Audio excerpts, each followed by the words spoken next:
Okay, so today we are talking about self-confidence, or more specifically self-worth. At some point or another, every single one of us have had to answer the question, who am I? What is my purpose? What are my strengths? What are my weaknesses? What are my talents?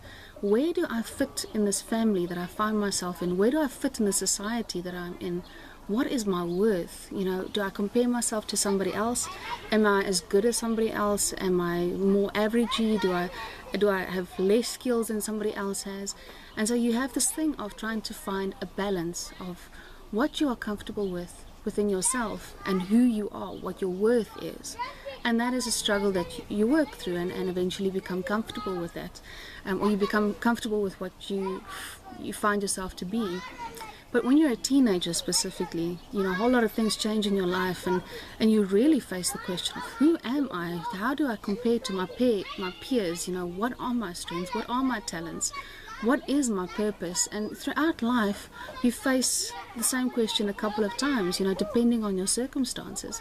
You may become a wife and then start asking yourself all kinds of questions of what type of wife am I? Or if you're for a guy, what type of husband am I? What are my strengths in this marriage? What are my weaknesses? Do I communicate efficiently or not compared to my neighbor? That sort of thing.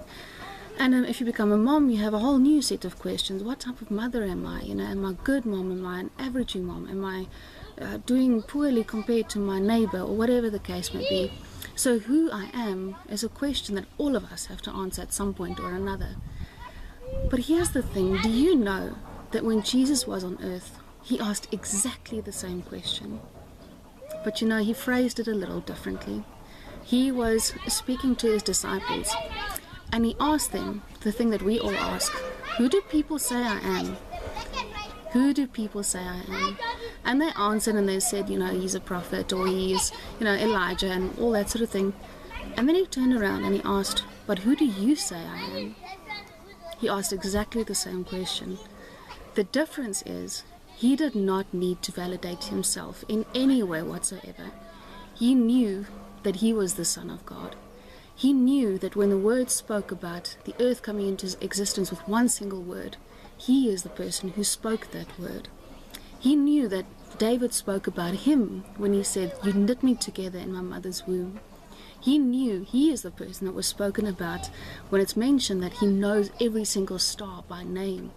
He did not need to be validated like you and I do. He knew exactly who he was. But here's the thing. Do you know why he asked that?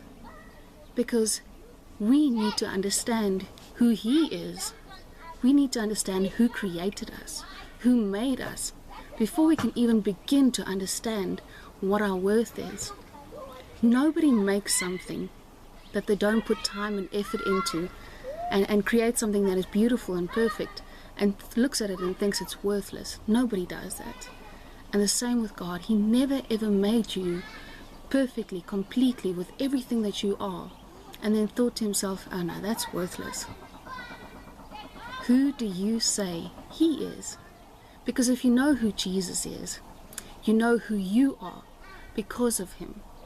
You know who you are in Christ. And you cannot begin to answer that question for yourself if you don't start with the author of the story.